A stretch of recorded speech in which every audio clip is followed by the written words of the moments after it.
আমরা যারা এই সোশ্যাল প্ল্যাটফর্মে কাজ করতেছি, ফেসবুক পেজ অথবা আইডিতে কাজ করার পরে যখন স্টার সেটআপ পেয়েছি, আমরা স্টার সেটআপটা কিন্তু দিয়েছি পে আউট মেথড যেটাকে বলা হয়।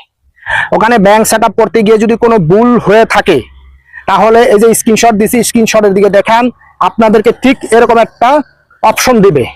এটা কোথায় গেলে পাবেন? এটা আপনার পে আউট মেথডে গেলে, ওখানে গেলে পাবেন যে আপনার ভুল হয়েছে, এই ভুলের কারণে এই অপশনটা দিয়েছে। এটা আপনাকে ওখানে দেখাবে। আপনারা কি করবেন, ওখানে আপডেট আছে, এই আপডেটে ক্লিক করে যেখানে ভুল হয়েছে চেক করে ওইটাকে আপনারা ঠিক করে দিবেন। সব কিছু ঠিকঠাক থাকলে আবার সাবমিট করে দিবেন, দেখবেন আপনার এটা আপডেট হয়ে যাবে।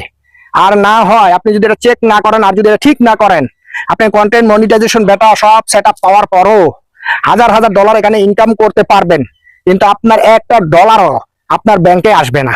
কারণ কি, আপনার এই সেটআপটা ভুল হয়েছে, এখানে কোনো না কোনো জায়গায় ভুল হয়েছে, তার কারণে কিন্তু কি আপনাকে এই জিনিসটা দেখাচ্ছে।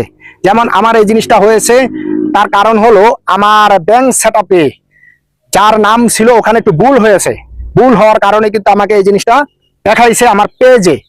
তো এই জিনিসটা আপনারা সবাই খেয়াল করবেন, খেয়াল করে এটা ঠিক করে দিবেন, না হলে আপনারা কখনো ডলার কামাতে পারবেন কিন্তু ব্যাংক পর্যন্ত নিয়ে আসতে পারবেন না।